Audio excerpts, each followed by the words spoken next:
What's up guys? Ngayon nga po, isamahan nyo kaming pakinggan ang kwentong ito na maaari nga rin natin kapulutan ng aral. Halina't pakinggan ang kwento ng batang lalaking si Arwin.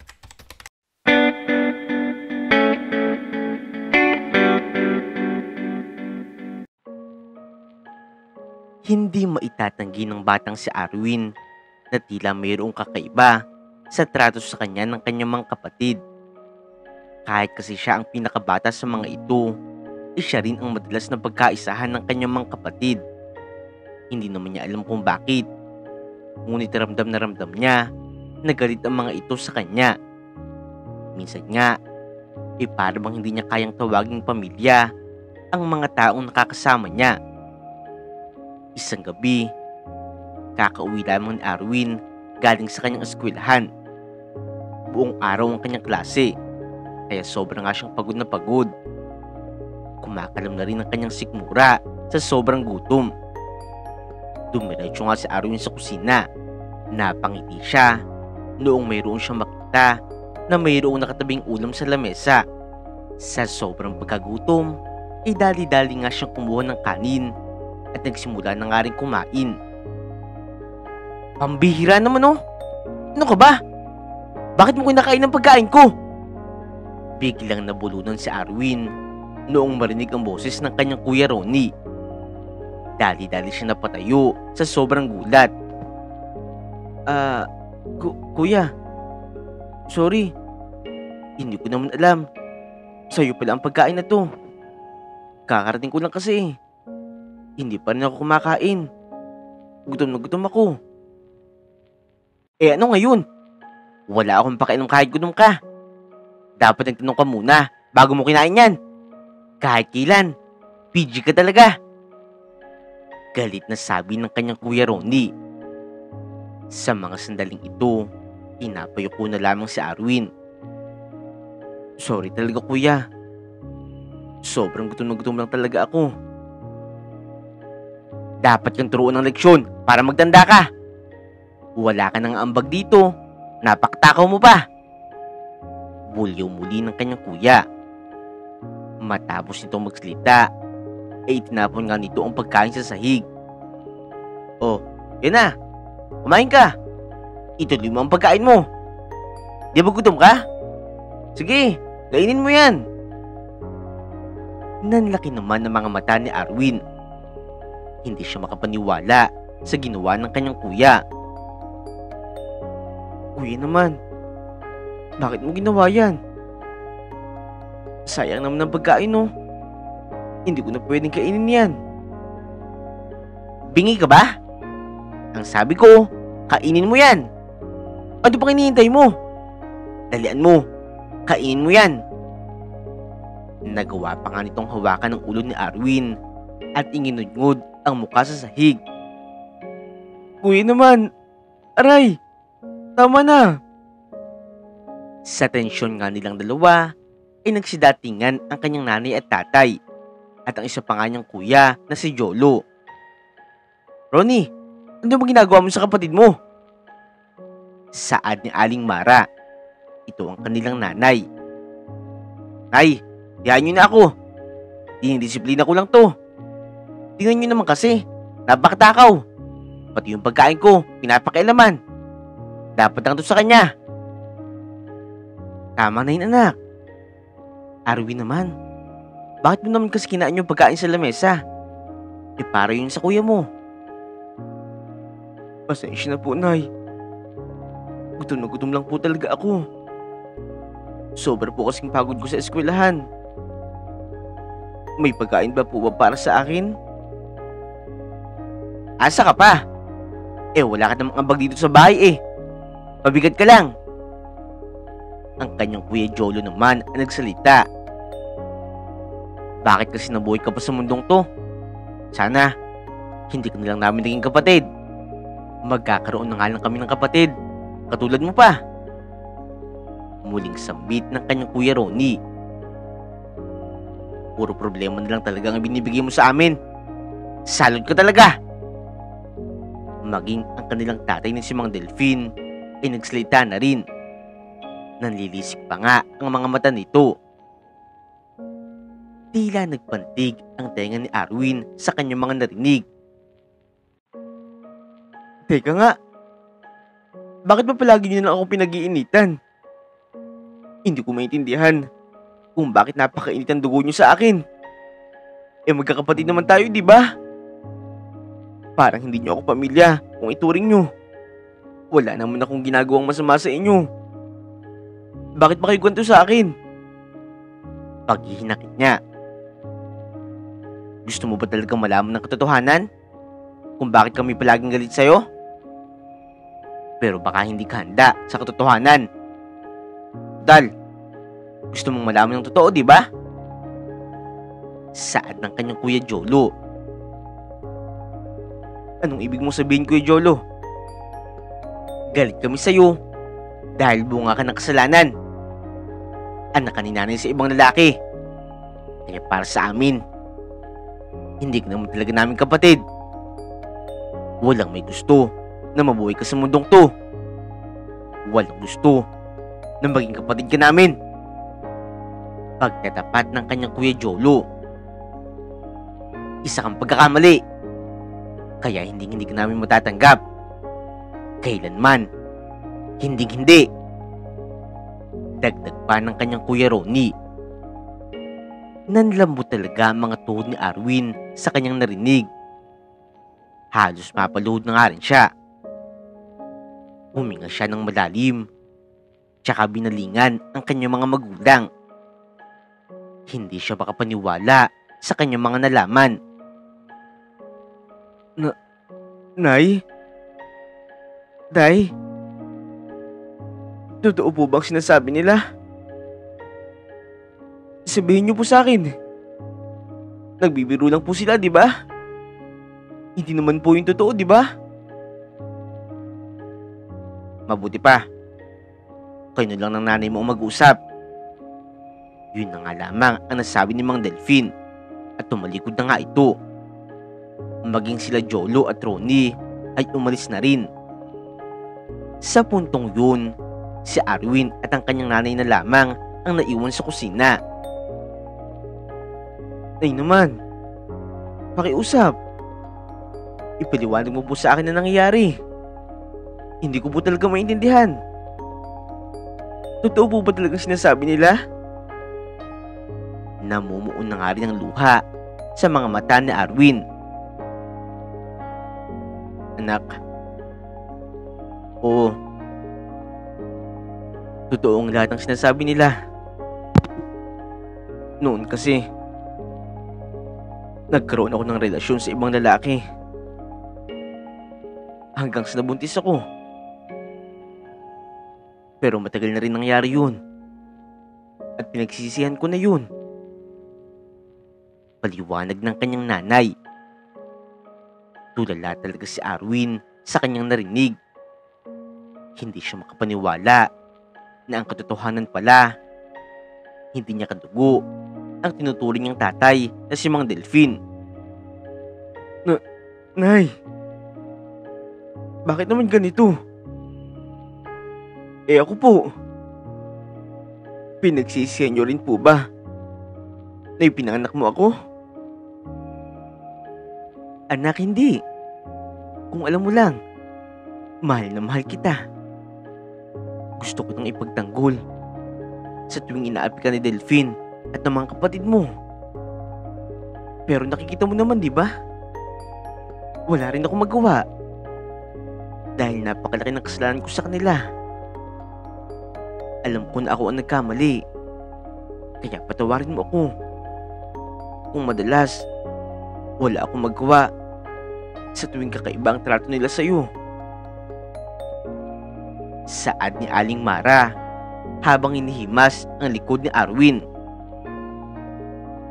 Ngayon, naunawaan ko na po kung bakit palagi malamig ang pakikitungo sa akin ni tatay. At kung bakit palaging galit sa akin ng mga kapatid ko.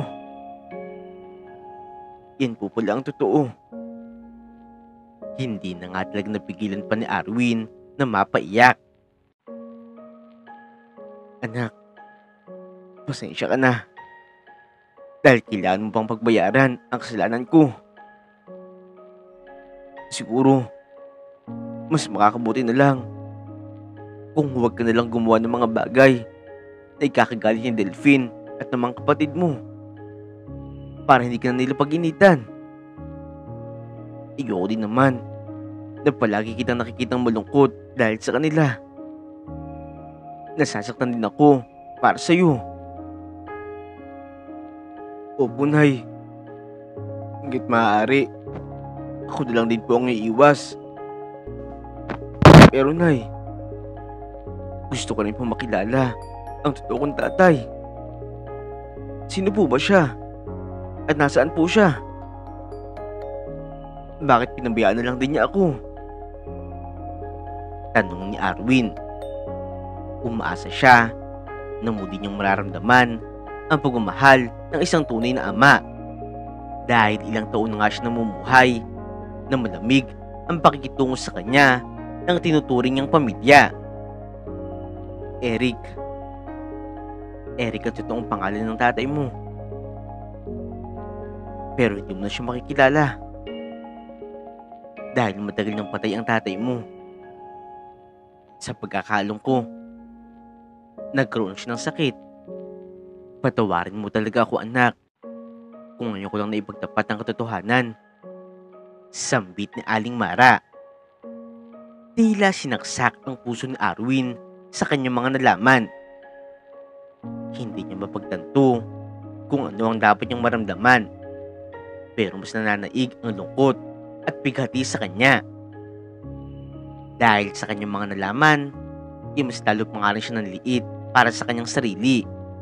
Naiilang siya sa tuwing nakakahalubilo niya ang kanyang mga kapatid at si Mang Delphine. Malawak naman ang espasyo ng kanilang bahay. Pero parang masikip ito para sa kanilang magkakapatid.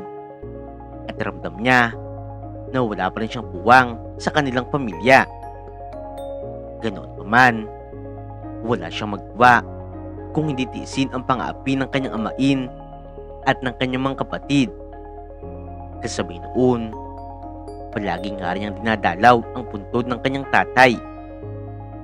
Nangikinayang siya dahil hindi mo lang siya nagkaroon ng pagkakataon na makilala at mayakap ito. Gusto pa sana niya itong mas makilala. Kaya madalas nga rin niya kausapin ng kanyang nanay tungkol sa pagkatao ng kanyang tunay na ama. Mabuti na lamang ipinagbibigyan siya ng kanyang nanay. At tuwang-tuwa talaga siya kapag naririnig niya ang kwento tungkol sa tunay niyang ama. Isang araw, nakabihis ng pang-alis si Arwin. Lalabas na nga sana siya ng bahay, pero narinig niya na tinatawag siya ni Mang Delphine. O Arwin, bakit alis ka? Wala ka namang pasok ngayon ah. Tay, pupunta lang po ako sa kaibigan ko. Pagsisinungaling niya. Namula naman ang mga mata ni Mang Delphine. Sinungaling ka! Bulyaw nga nito. Dali-dali nitong nilapitan si Arwin tsaka sinikmuraan. Aray! Tay! Bakit po? Pagtataka ni Arwin habang iniinda ang pananakit ng kanyang sikmura. Dapat lang yan sa'yo. Ano? Akala mo ba? Hindi ko alam na dinadalo mo ang punto ng tunay mong tatay? Ang kapal-kapal na mukha mo. Hindi mo na ako binigyan ng respeto. Alam ko rin na siya ang pupuntahan mo ngayong araw. Galit na saad ni Mang Delphine. Pasensya na po, tay. Gusto ko lang naman pong bisitahin ang punto ng totoo kong tatay. Kung ganun, tumira ka na lang sa sementeryo. Kasama siya. Lumayas ka sa bahay na to. Layas! Tay Delphine naman. Huwag naman po. Nakikiusap po ako. Huwag mo po akong palayasin. Hindi na magbabago ang isip ko. Umalis ka na sa harapan ko. Yan. Tama yan, tay. Tama lang ang desisyon ni tatay. Kung tutuusin, Ayoko naman namin dito eh. Umalis ka na. Maging ang kanyang kuya Jolo ay nagsalita na rin. Mas mabuti kung umalis ka na dito para mawala na ang malas sa pamilyang to. Dagdag pa ng kanyang kuya Ronnie. Pero wala na po akong pupunta ang iba. Pakiusap naman po. Huwag niyo naman po akong palayasin. Pangako, hindi na po ako susuway. Susundin ko na po ang lahat ng gusto niyo. Patuloy pa nga siya nakiusap sa kanyang tatay Delfin at sa kanyang mga kapatid. Maya-maya pa, dumating na rin ang kanyang nanay na si Aling Mara. Nagulat nga ito noong makita nakaluhod si Arwin. Ano nangyayari dito? Arwin, ayos ka lang ba? Bakit ka nakaluhod? Nay, binapalayas na po ako ni Tatay Delfin at nila kuya. Nalaman po kasi nila na dadalawin ko ang tunay kong tatay. Napailing na nga lamang ang kanyang nanay sa narinig.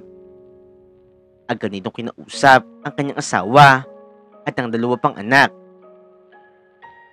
Delfin naman, nakikiusap ako. Huwag niyo nang pag-initan si Arwin. Sa akin na lang kayo magalit. Dahil ako naman ang may kasalanan sa inyo eh. Wala siyang kasalanan dito. Hindi na. Buo na ang isip ko. Hindi ko na kaya makasama ang anak mo sa labas. Kung tutuusin, bahay ko ito.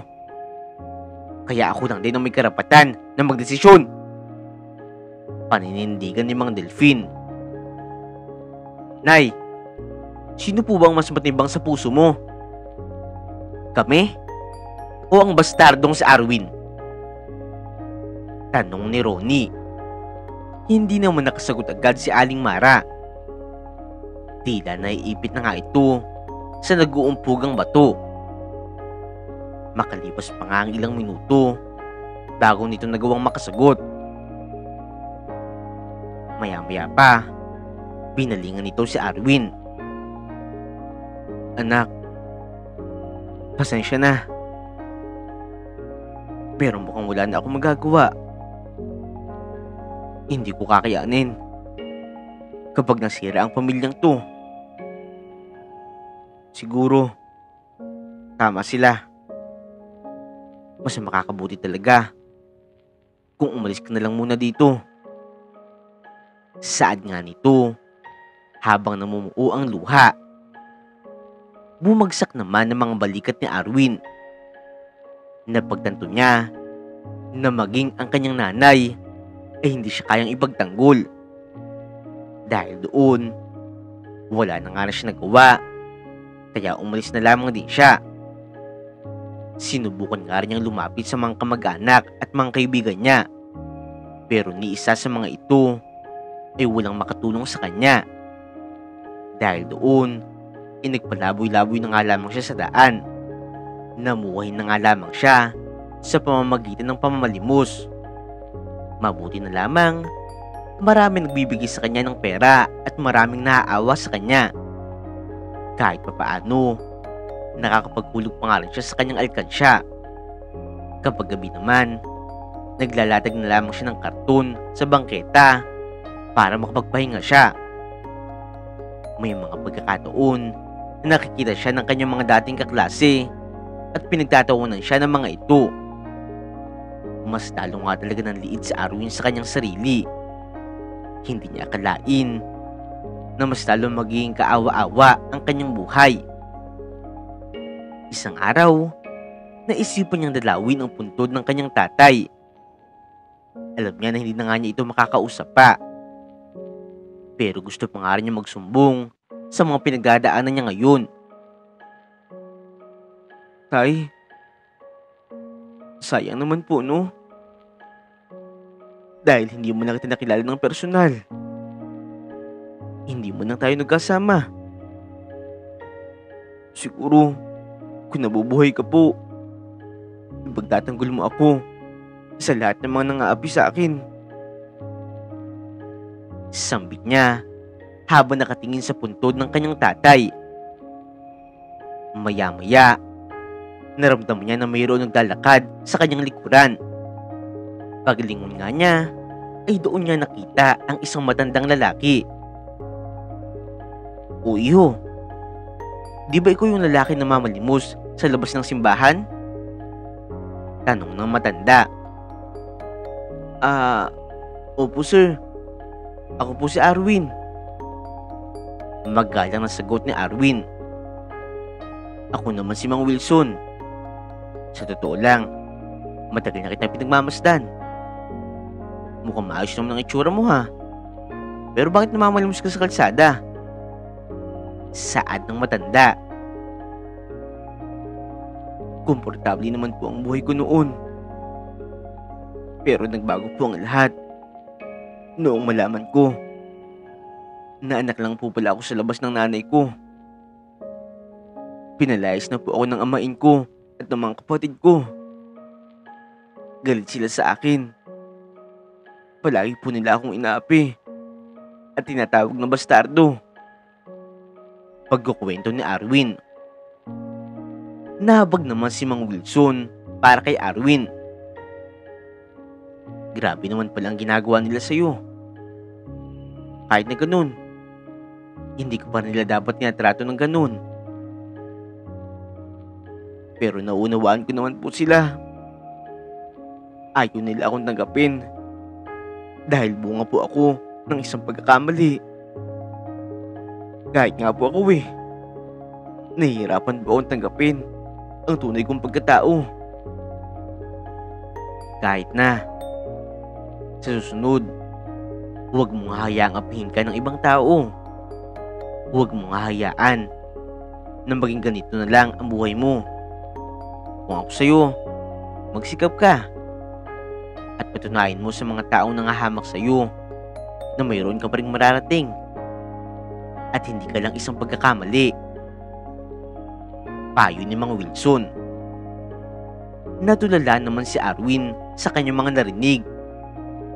Pinag-isipan niyang maigi ang sinabi ng matanda, hanggang sa napagtanto niya na may punto nga ang sinasabi nito. "Tama po kayo sir. Magtatyaga po talaga ako hanggang sa matupad ko po ang mga pangarap ko. Balang araw, may papakita ko po sa mga kapatid ko at sa amain ko na hindi po ako salot. Magtatagumpay po ako." Bigla talaga nagbago ang pananaw ni Arwin. Hindi pa niya alam kung papaano, pero determinado talaga siya na magsikap hanggang sa mayroon nga siyang marating sa buhay. Mabuti naman kung ganoon. Naniniwala ako na matutupad mo ang lahat ng mga pangarap mo. Pero sa ngayon, magpalakas ka muna. Eto, sa'yo na lang ito.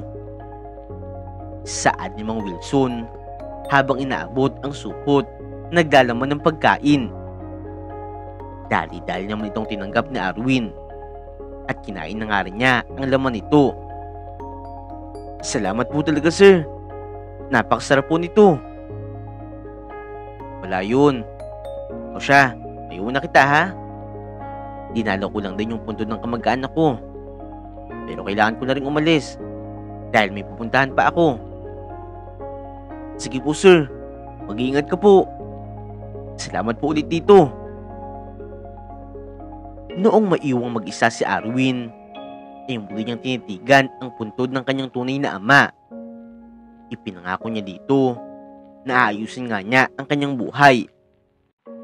Simula noon, naging matatag na nga rin ang loob ni Arwin. Naglakas loob nga siyang buksan ang kanyang alkansya. Pinag-isipan niyang mabuti kung paano yun papalaguin. Hanggang sa isang araw, naglilibot siya sa kalsada. Nakita niya ang tindahan ni Aling Rosa. Kilala niya ito dahil palagi nga siya nitong binibigyan ng limos. Nagbebenta nga rin ito ng mga simpleng merienda, katulad na lamang ng puto, kutsinta at marami pang iba. Nakaisip siya ng isang magandang ideya. kaya marami siya naglakad papalapit sa tindahan. Aling Rosa, magandang araw po. O iho, magandang araw din. Pasensya ka na Arwin ha. Hindi pa kita mabibigyan ng limos. Kakabukas pa lang kasi ng tindahan ko eh. Wala pa ako masyadong benta. Naku Aling Rosa, hindi po ako mamalimos. Sa totoo lang po, bala ko po talagang bumili ng mga tinda mo. Sampit ni Arwin. Talaga ba? Ilan ba ang bibilhin mo? Aling Rosa, pabili po ako ng 3 balot na puto, 5 balot ng kutsinta, at 10 mais. Ano? Bakit naman napakadami ng bibilhin mo? Kaya mo bang ubusin ang lahat ng ito? Pagtataka ni Aling Rosa. Hindi ko po kakainin ng mga yan. Bala ko pong ibenta ang mga yan para lumaki po ang pera ko. Napagtanto ko po na hindi ako pwedeng mamalimos habang buhay. Gumuhit naman ang ngiti sa mga labi ni Aling Rosa. Aba Arwin, kahanga-hanga naman ang naisip mong yan. Sige, ibibenta ko ang mga ito sa iyo ng mas mababang presyo. Nang sa ganun, mayroon kang kitain. Pahiramin din kita ng bilao para mayroon kang pagdalagyan. Maya-maya pa nga rin, nagsimula na si Arwin na maglako ng mga paninda. Matyaga niyang nilibot ang buong lugar.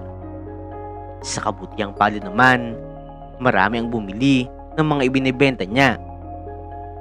Pero hindi niya maiwasang makatanggap ng pangungutya mula sa ibang tao. Hindi na lamang niya pinapansin ng mga ito. Ipinagpatuloy na lamang niya ang paglalako. Pagkalipas pa nga ng ilang minuto, ay naubos na rin ang kanyang mga paninda. Kaagad niyang binilang ang pera niya. Laking tuwa talaga niya dahil medyo may kalakihan ang kanyang kinita sa unang araw ng kanyang pagbebenta. Dahil doon, napagpasyahan nga niyang ipagpatuloy ang pagbebenta. Palagi na nga rin siya kumukuha ng mga kakanin mula kay Aling Rosa. Tila umaayon sa kanya ang kapalaran dahil tinatangkilik ng mga customer ang kanyang paninda. Kasabay noon, naging masinop talaga siya sa kanyang mga kinikita. Gusto niyang lumago ang munti niyang kabuhayan, kaya palagi nga siya nag-iipon. Nagtagumpay naman siyang gawin yun, hanggang sa napagbasya niya na mangupahan ng maliit na apartment. Unti-unti naging maayos ang buhay ni Arwin. Napakasaya talaga niya dahil hindi na nga niya kailangan pang magpalaboy-laboy sa kalsada. Hindi na nga niya kailangan mamalimos para mayroong makain. Ngunit hindi pa nga siya kontento sa kanyang narating. Marami pa nga siyang gustong patunayan, kaya ipinagpatuloy niya ang pagsisikap. Hindi nagtagal, naglakas loob na nga siya mangupahan ng pwesto sa bangketa. Bumili nga rin siya ng mga kasangkapan, katulad na lamang ng kaldero, plato, lamesa, at marami pang iba. Noong makasigurado na nga siya na maayos na ang lahat, nagtayo na nga rin siya ng maliit na karinderya. Mayroon na nga siyang sapat na puhunan, kaya mas lalo pa nga niya dinagdagan ang mga pagkain binibenta. Siya na nga rin nagluluto ng mga ito. Kahit mag-isa na lamang siya, kinakaya niya magsabayin ang pagluluto at pagbibenta. Hindi pa kasi niya kayang kumuha ng tauhan. Wala pa siyang pampasweldo. Sa kabutiang palad, tinangkilik ng mga customer ang kanyang munting negosyo. Bukod nga kasi sa mura ang kanyang mga paninda, napakasarap nga rin ng mga ito.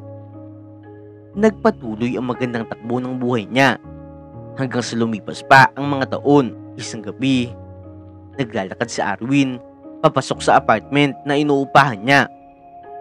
Kagagaling lamang niya mula sa buong araw na pagtinda. Pagkabukas niya ng gate, napansin niya na nandoon ang landlord na si Ginoong George.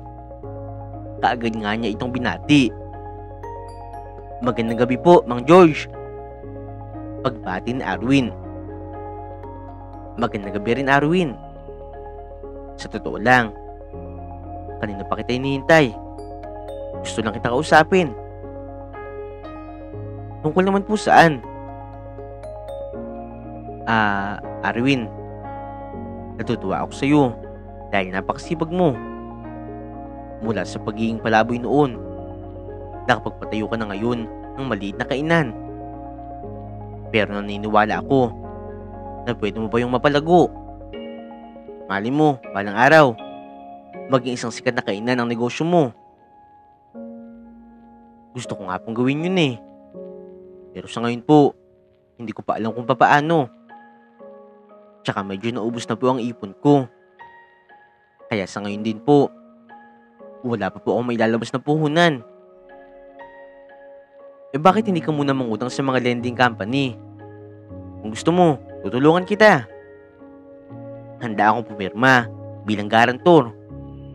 Ako ang bahala sa'yo. Saad ni Ginoong George. Napangiti talaga si Arwin sa sinabi ni Ginoong George. Totoo po ba yan? Sigurado ka po? Gagawin mo po yun para sa akin? Hindi ka po ba nag-aalala na baka takbuhan lang po kita?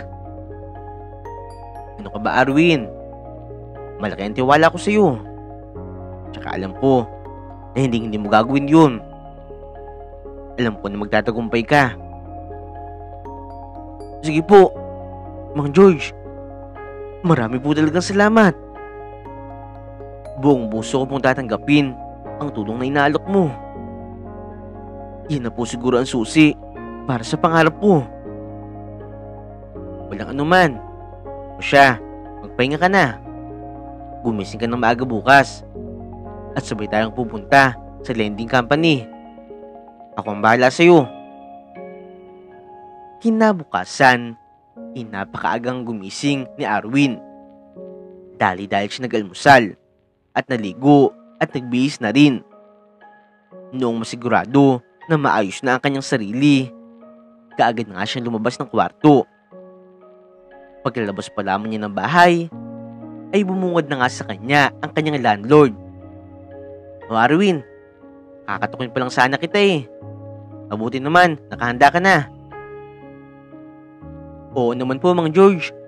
Excited na excited po ako eh. Maaga po talaga akong gumising.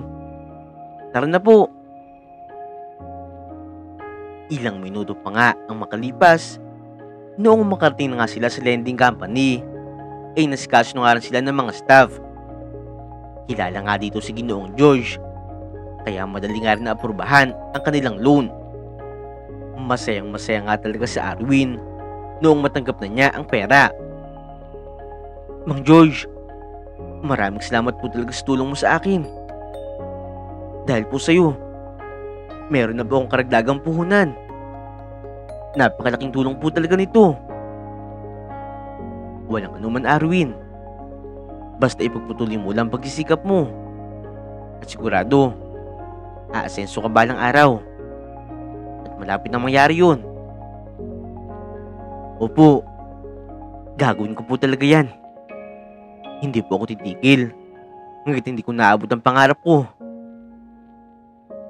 Katulad ng kanyang ipinangako, ay dinoble pa nga ni Arwin ang kanyang sipag. Naganap siya ng magandang pwesto at doon niya itinayo ang kanyang negosyo. Kumuha nga rin siya ng mahusay na tauhan. Bukod doon, nag-isip pa nga siya ng mga karagdagang putahe na ihahain sa kanyang restaurant. Sa kabutihang palad, tinumog ng napakaraming customer ang kanyang negosyo. Hanggang sa tuloy na nga itong lumago. Kaagad din siya nakapagbukas ng iba't ibang branch sa iba't ibang lugar. Tila bumuhos ang napakaraming biyaya kay Arwin dahil napakalaki na nga ngayon ng kanyang kinikita. Nakakabayad na nga rin siya sa kanyang mga utang. Marami na nga talaga na ipundar ngayon sa Arwin, gaya na lamang ng bahay, maraming lupain at mga kotse. Napakasaya nga talaga ni Arwin dahil natutupad na nga ang kanyang mga pangarap. Sa katunayan, Milyon-milyon na nga talaga ang kinikita niya sa loob lamang ng ilang araw. Sino ba naman ang mag-aakala na mula sa pagiging bastardo at palaboy ay magiging milyonaryo siya? Pero kahit mataas na nga ang kanyang narating, nananatili pa rin sa kanya ang pagiging mapagkumbaba. Hindi rin niya nakalimutang tumanaw ng utang na loob sa mga taong naniwala sa kanya noong nagsisimula pa lamang siya.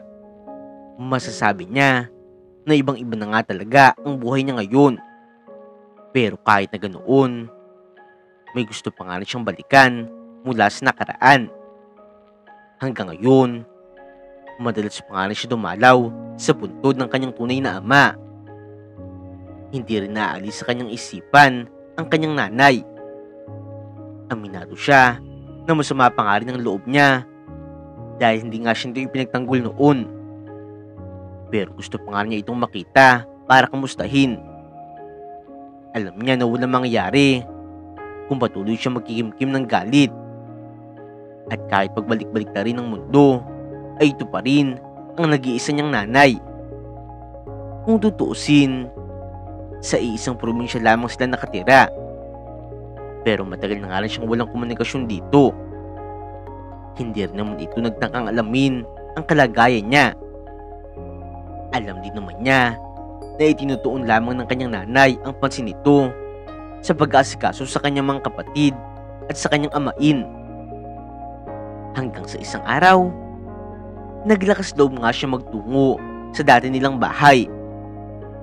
Kaagad siyang bumaba ng kotse, tsaka nagsimulang maglakad. Bit-bit pa nga rin niya ang mga pinamiling pasalubong para sa kanyang nanay. Abot tenga ang kanyang ngiti dahil muli na nga niyang masisilayan ang kanyang nanay na napakatagal niyang hindi nakita. Umaasa rin siya na sa pagkakataong ito, maging maayos na ang lahat sa pagitan niya at ng kanyang mga kapatid. Huminga muna siya ng malalim bago kumatok sa pinto. Bumukas naman ito at tumambad sa kanyang harapan ang kanyang mga kapatid na sila Jolo at Ronnie. Napasimangot ang mga ito noong makita siya. "Arwin, ikaw ba yan? Anong ginagawa mo dito?" tanong ng kanyang kuya Jolo. Tinitigan nga rin ito si Arwin mula ulo hanggang paa. "Ako nga ito, kuya. Ang tagal na nating hindi nagkita. Nasaan nga pala si nanay? Kamusta na siya?" tanong ni Arwin na sabik ang kanyang muka. Nagkatingin na naman sila Jolo at Ronnie. Wala dito si nanay. Umalis ka na," pagtataboy ni Jolo. "Pero nasaan nga siya? Gusto ko makausap si nanay," saad ni Arwin. Unti-unti na nga rin niya naramdaman na para mong mayroong tinatago ang kanyang mga kuya sa kanya. At bakit naman gusto mo siyang kausapin? Ipagmamayabang mo ba sa kanya na milyonaryo ka na ngayon? Inis na saan ni Jolo. Halata sa boses nito ang pagkainggit. "Paano niyo naman nalaman ang tungkol doon?" pagtataka ni Arwin. "Nabalitaan namin na mayaman ka na. Kumain sa restaurant mo ang isa sa mga kakilala namin. Pero kahit na ganun, hindi ko pa rin namin matatanggap bilang kapatid. Tandaan mo yan," mariing sabi ng kanyang kuya Jolo. "Umalis ka na nga dito at huwag ka nang babalik, ha?" dagdag pa ni Ronnie. Namuo talaga ang luha mula sa mga mata ni Arwin. Sa pagkakataong ito, alam niya na walang saysay kung ipagpipilitan pa niya ang kanyang sarili, kaya tumalikod na lamang siya. Pumasok na lamang siya sa kanyang kotse, tsaka umalis na. Gustong gusto pa nga sana niyang makita at makausap ang kanyang nanay, pero wala na nga siya magawa. Itinuon na lamang niya ang kanyang atensyon sa pamamahala ng kanyang restaurant hanggang sa dumaan pa nga ang ilang linggo. Isang beses, habang nasa restaurant, ay inoobserbahan ni Arwin ang kanyang mga tauhan. Maya-maya, naramdaman niya na mayroong tumapik sa kanyang likod. Kaagad siya lumingon at doon niya nakita ang isang pamilyar na muka. Kung hindi siya nagkakamali, ito ang dati nilang kapitbahay na si Aling Miriam. Kaibigan nga rin ito ng kanyang nanay. "Oh, Aling Miriam, ikaw po pala yan. Kumusta na po?" Magiliw niyang bati. "Oh, Arwin, ako nga ito. Siya nga pala. Totoo ba ang nabalitaan ko? Ikaw ang may-ari ng restaurant na ito?" Tanong ni Aling Miriam. "Opo, ako nga pong may-ari nito. Mabuti naman po at nakita kita. May gusto po sana akong itanong sa'yo." "O ano yun?" Aling Miriam, alam mo po ba kung nasaan si nanay? Ilang taon na rin po kasi ang walang komunikasyon sa kanya. Simula noong pinalayas po ako sa bahay. Gusto ko pong malaman kung kamusta na po siya." Bigla namang napayuko si Aling Miriam. Tila bigla itong nalungkot. "Hindi mo pala alam ang tungkol sa nanay mo? Arwin, nagkaroon ng sakit sa puso ang nanay mo. Ilang buwan na rin siya nakaratay sa ospital. Pero hindi na kinaya ng katawan niya. Kaya ngayon, wala na ang nanay mo. Sa katunayan, nakaburol nga siya ngayon. Kagagaling ko lang doon kanina." Paglalahad ni Aling Miriam. Natulala talaga si Arwin sa kanyang narinig. Bigla nga rin ng lambot ang kanyang mga tuhod. "Hindi ko po alam ang tungkol dyan. Matagal na po akong walang balita tungkol kay nanay. Totoo po ba yan?" "Naku Arwin, kung alam mo lang, palagi kang hinahanap ng nanay mo bago siya mawala. Gusto rin niyang humingi ng tawad dahil marami siyang pagkukulang sa iyo." Dahil sa narinig, nabalot ng sobrang panghihinayang ang puso ni Arwin. Hindi niya akalain na ngayon, uli lang lubos na nga siya. "Aling Miriam, salamat po talaga. At pinaalam mo ito sa akin. Sige po, alis na po ako. Gusto ko po makita si nanay. Kahit sa uling pagkakataon man lang." Kaagad na nga rin umalis si Arwin at nagpunta na nga kung saan nakaburol ang kanyang nanay. Pagkapunta pa nga lab niya doon, ay bumungad sa kanya ang kanyang kuya Ronnie. "Bakit ka nandito? Umalis ka na dito. Hindi ka na dapat nagpakita pa dito." Dagdag pa ng kanyang kuya Jolo. Sa pagkakataong ito, hindi na siya nagpasindak sa kanyang mga kapatid. "Nagpunta ako dito, hindi para sa inyo. Gusto ko makita ang nanay ko. At hindi nyo na ako mapipigilan." Matatag niyang sabi. "Ang angas mo ah. Akala mo yata kung sino ka. Baka nakakalimutan mo, bastardo ka lang." Sambit ng kanyang kuya Ronnie habang dinuduro siya. "Oh, bastardo nga ako.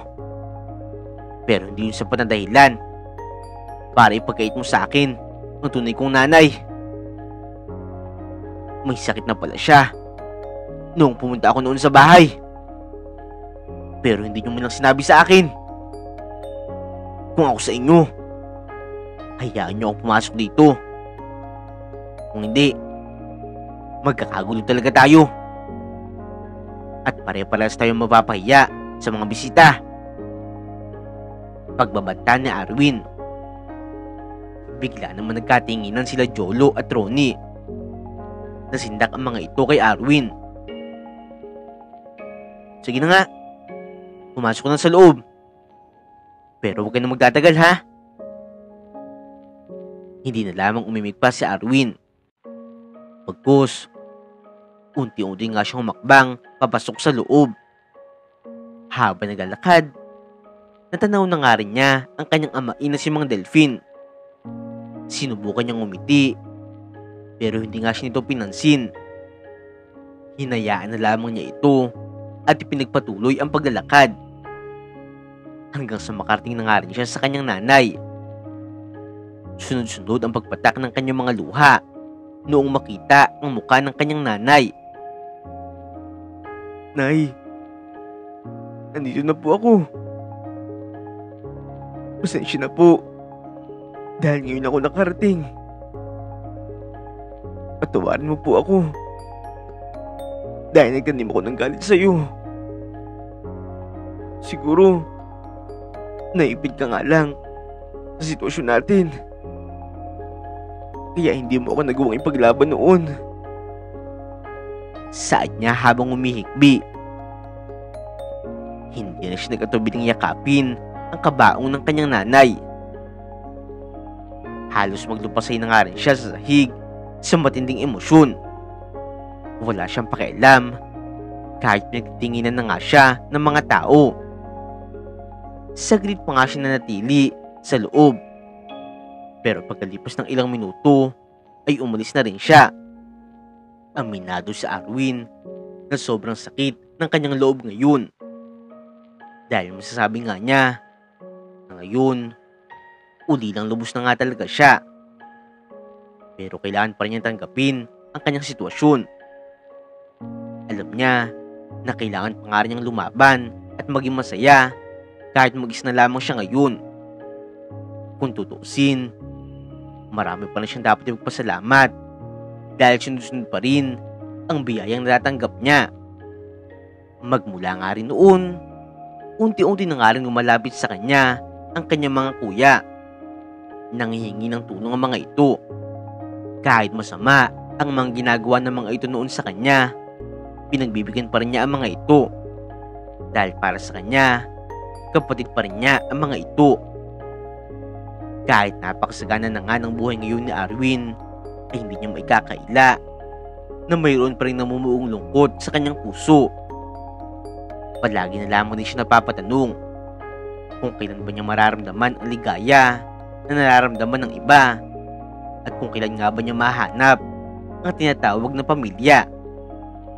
Gayunpaman, hindi ito magiging hadlang para ipagpatuloy niya ang pagiging mabuting tao. Dito na nga rin po muna magtatapos ang kwentong ito. Abangan niyo po ang mga susunod pa nating kwento. Huwag niyong kakalimutan na i-like at i-subscribe ang ating channel, Untold Stories TV.